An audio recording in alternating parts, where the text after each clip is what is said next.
जय हिंद दोस्तों, मैं महेंद्र शर्मा स्वागत करता हूं वन वर्ल्ड हिंदी में आपका। उम्मीद करता हूं आप खुश और स्वस्थ है। दोस्तों आइए दिखाते हैं पाक मीडिया की एक और लेटेस्ट डिबेट, जिसमें कैसे ये पाकिस्तानी अब खुद मानने लग गए हैं। इनकी बातों में आ जाता है, क्योंकि ये सच तो कभी बोलते नहीं है, लेकिन डिस्कशन में ये अपना आपा खो के बोल देते हैं कि 1962 में जो युद्ध हुआ था उसमें भारत भारी था, जबकि अब भारत भारी नहीं है, उसके पास कुछ है नहीं। जबकि अब इनको पता है कि जमाना बदल चुका है और भारत एक से एक लेटेस्ट टेक्नोलॉजी से लेस है। तो कहीं ना कहीं इन पाकिस्तानियों की सच्चाई जबान पे आ ही जाती है। दूसरा, ये अभी इन्वेस्टमेंट के नाम पे जो चाइना से इन्वेस्टमेंट आ रही है, उस इन्वेस्टमेंट के नाम पे भी ये बौखलाए हुए हैं, क्योंकि इनको अभी तक श्योरिटी नहीं हो रही है कि ये चाइना जो अब इन्वेस्टमेंट करेगा वो पाकिस्तान में करेगा, क्योंकि बहुत से देश इसी कतार में है और बहुत से देशों ने अब चाइना के आगे डोरे डालने शुरू कर दिया और उन्होंने अपना जगह और जो सिस्टम होता है वो चाइना के आगे हाजिर कर दिया। तो कहीं ना कहीं पाकिस्तानी लोगों के बीच में अब, पाकिस्तानी बुद्धिजीवियों के बीच में भी अब सवालिया निशान खड़ा हो गया है कि क्या पाकिस्तान चाइना इन्वेस्टमेंट करेगा पाकिस्तान में। तो दोस्तों देखिए डिबेट और कमेंट में अपनी प्रतिक्रिया जरूर दें। लास्ट में आपसे रिक्वेस्ट करूंगा, चैनल पर नए हैं तो चैनल को सबसे पहले सब्सक्राइब कीजिए, लाइक शेयर कमेंट जरूर कीजिए। दोस्तों जय हिंद, वंदे मातरम, भारत माता की जय। चीन पे बात कर लें वो ज्यादा अहम है। अच्छा। ये तमाशा तो जारी रहेगा। अच्छा, एक और भी तो चलिए, ऑपोजिशन ने तमाशा लगाया हुआ ना कि चीन का दौरा नाकाम है। चलिए इस तमाशे पे आ जाए। आजकल तमाशे बहुत चल रहे हैं सियासत के अंदर। बात ये है कि वो उसी दिन जिस दिन ये प्रोपेगेंडा अपने उरूज पे था, वो जो तस्वीरें दिखा रहे थे, भीख मांगने गए हैं और उनको प्रोटोकॉल नहीं मिला, उसी दिन सेनेटर मुशाहिद हुसैन ने, जिनकी कोई हमदर्दी ज़ाहिर इमरान खान से नहीं, इस बारे में से हवा निकाल दी। हाँ। एक इंटरव्यू में उन्होंने कहा कि सवाल ही पैदा नहीं होता कि इसमें कोई पाकिस्तानी हुकूमत सी पैक के मामले में किसी कोताही का इर्तिकाब करे, और उसकी उन्होंने बड़ी ज़बरदस्त मिसाल दी। उन्होंने कहा जब ज़िया-उल-हक ने टेक ओवर किया तो एक थीसिस पेश किया गया कि ये एटमी प्रोग्राम को ख़त्म करने के लिए है और ये अमेरिका के इशारे पे है, मगर ज़िया-उल-हक के दौर में काम और तेज़ हो गया। उस पर बुनियाद तो ज़ाहिर है जुल्फ़िकार अली भुट्टो ने रखी थी, इसे क्रेडिट कोई उनसे छीन नहीं सकता। उन्होंने कहा कश्मीर पे और एटमी प्रोग्राम पे और सी पैक के कोई पाकिस्तानी हुकूमत मुख्तलिफ रवैया अख्तियार नहीं कर सकती। ठीक है, बिल्कुल बचगाना बातें, जाली तस्वीरें। देखिए इमरान खान साहब की बहुत सी नाकामियां हैं। खुद सी पैक के मामले में आप चर्च करूंगा कि कहाँ वो नाकाम ठीक है। चलिए अरुण साहब, हम तो आप, लेकिन ये दौरा तो इसके कामयाबी में तो कोई शुबह नहीं है। चलिए इस पे क्या राय रखते हैं farmer high commissioner of Pakistan Abdul Basit साहब इस वक्त हमारे साथ टेलीफोन लाइन पर मौजूद हैं, उनसे बात कर लेते हैं। सर अब्दुल बासित साहब हमारे साथ मौजूद। जी सर, आपका क्या तासुर है इस दौरे के बारे में? जी बिस्मिल्लाहिर्रहमानिर्रहीम, बहुत शुक्रिया हारून साहब। नहीं, मैं तो समझता हूँ कि बहैसियत मजमूई दौरा तो कामयाब रहा, और ये बात भी याद रखनी चाहिए कि कोई बायलैटरल दौरा नहीं था। ये बुनियादी तौर पे विंटर ओलंपिक्स की ओपनिंग सेरेमनी में गए थे वज़ीर आज़म, लेकिन जो मुलाकातें वहाँ की हुई और जिस किस्म के मुआहदे दस्तखत पे हुए और जो फिर जॉइंट स्टेटमेंट इशू हुई, मैं समझता हूँ कि एक कामयाब दौरा कहना चाहिए।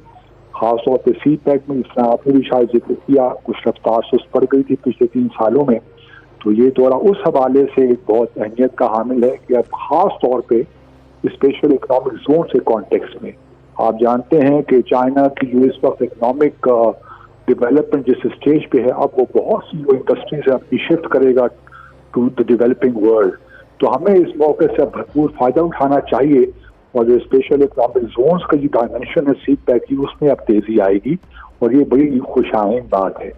और फिर जॉइंट स्टेटमेंट भी आप देख लें, कश्मीर में भरपूर तरीके से चीन ने हमें सपोर्ट किया, अफगानिस्तान के मामले में पेशरफ्त हुई है, अब मार्च में मीटिंग्स हो रही हैं। तो मैं बहैसियत मजमूई इस दौरे को ऑप्टिक्स वाइज भी और सब्सटेंस वाइज भी समझता हूँ कि एक बड़ा कामयाब दौरा हुआ है।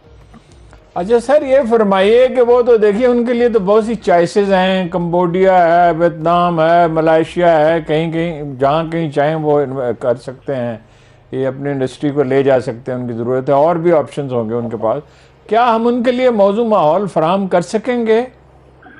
ये एक बहुत बड़ा चैलेंज है, और ये नहीं है कि वो सिर्फ पाकिस्तान ही को देख रहे हैं, क्योंकि सिर्फ लेकिन पाकिस्तान की भारत अपनी इस खित्ते में तो अहमियत है, लेकिन उनके पास सारे ऑप्शंस हैं, वो सब ऑप्शंस को इस्तेमाल भी कर रहे हैं। ये नहीं है कि सिर्फ पाकिस्तान में वो इंडस्ट्री लगाएंगे, और उनके पास कैपेसिटी बहुत ज्यादा है। अगर पाकिस्तान को कुछ उसका 20% भी मिल जाए तो हमारी लिए बड़ी अहमियत की बात होगी। हमारी इकॉनमी को जो बूस्ट मिलेगा उससे वो शायद अनप्रेसिडेंटेड हो। तो हम ये नहीं कह रहे कि सिर्फ हमारे मुल्क में इन्वेस्ट करें, क्योंकि सिर्फ सी पैक यही कॉरिडोर तो नहीं है, और भी 6 कॉरिडोर बन रहे हैं। तो चाइना सब में इन्वेस्ट करेगा, और यही उसका लॉन्ग टर्म प्लान है कि तकरीबन 60% दुनिया में कनेक्टिविटी हो जाए, और तकरीबन 2.5 से 3 बिलियन लोग आपस में इंटेग्रेट हों।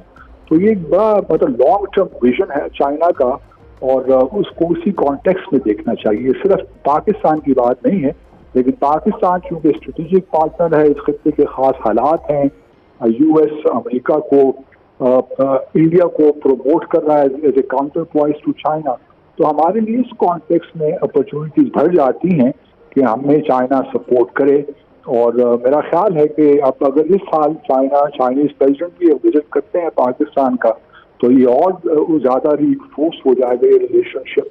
तो मैं तो बड़ा मुझे उम्मीद है कि हम अपने खास तौर पर बलूचिस्तान में, देखिए अक्सर जिक्र करते हैं भारत का, इसमें कोई शक नहीं होना चाहिए कि भारत की, अमेरिका की और दूसरे बहुत से ममालिक की ये ख्वाहिश है कि गबादत इस्टेब्लिश ना हो, सी पैक आगे न चले। लेकिन हमारे लिए बहुत जरूरी है कि हम डामाडोल ना हो। ऐसी स्टेटमेंट जो पिछले 3 सालों में आती रही हैं, जिसमें पाकिस्तान चाइना या सी पैक के कॉन्टेक्स्ट में बड़ी लूज स्टेटमेंट हमने दी हैं, और हमें थोड़ी सी एहतियात करनी है और चाइना को ये कॉन्फिडेंस देना है कि हम सीरियस हैं। हम बाज़ औक़ात इस किस्म की स्टेटमेंट देते हैं कि जी शायद हम किसी कैंप पॉलिटिक्स का शिकार नहीं होंगे, हम किसी कैंप को ज्वाइन नहीं करेंगे। इस किस्म की स्टेटमेंट देने की जरूरत ही नहीं है। आपको कहने भी चाहिए कि हम ये कैंप करेंगे नहीं करेंगे, क्या जरूरत है आपको इन बातें करने की। तो जो एतमाद एक बहाल हुआ है मेरे ख्याल में इस वजह से होना चाहिए।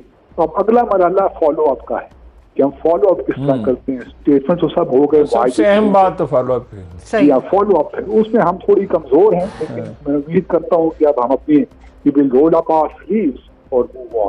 इंडिया किसी पोजीशन में था, इस वक्त तो बिल्कुल ही नहीं है, और इंडिया की मोरल बहुत खराब है इंडियन आर्मी।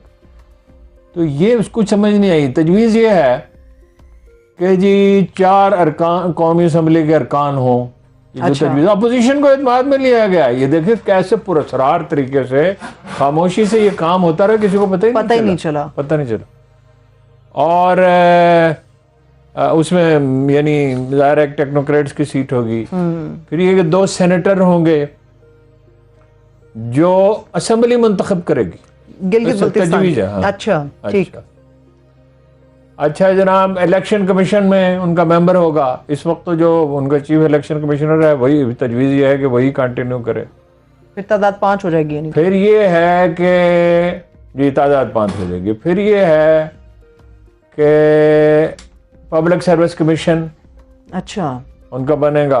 उस वक्त तक वफाकी, अगर ये तजवीज़ मंजूर हो जाती तो वफाकी हमारा जो फेडरल पब्लिक सर्विस कमीशन है वो वही किरदार अदा करता रहेगा, वगैरह वगैरह वगैरह बहुत सी। सवाल ये पैदा होता है कि कश्मीर के नुक्ता नज़र से तो ये कोई माकूल बात नज़र नहीं आती। अगर आप उसे सूबा बनाते हैं, फिर कल कश्मीर को सूबा बना देंगे, फिर आपका केस क्या दुनिया को पेश करने के लिए बाकी रहेगा। फिर ये आर्जी मनसूबा क्या होता है, सूबा क्या होता है, यानी जब आर्जी तौर पे सूबा बना दिया जाएगा तो क्या वो बाकी नहीं रहेगा, फिर लोग उससे दस्तबरदार हो जाएंगे। जब एक चीज लोगों को हासिल हो जाती है तो फिर क्या उससे वो दस्तबरदार हो जाते हैं? भी नहीं हो सकता। कुर्बानियां बहुत हैं। देखिए उस इलाके के लोगों की, ये वो लगे, ये जो 550 किलोमीटर की सरहद है आपकी चाइना के साथ, ये इन लोगों ने खुद लड़के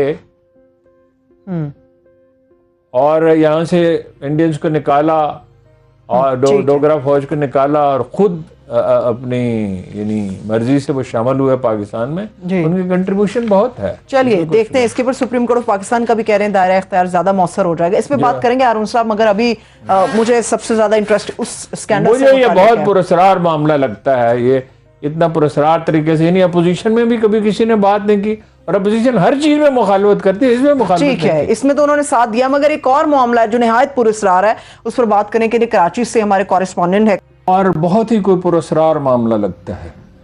इसलिए कि ये तसर दिया गया कि चीन ये चाहता है। जब हमने पता किया ज़राए से तो मालूम हुआ कि चीनियों को इससे रत्ती बराबर भी दिलचस्पी नहीं है। अच्छा। वो अपनी 80,000 आर्मी के साथ लद्दाख की सरहद पर बैठे हुए हैं।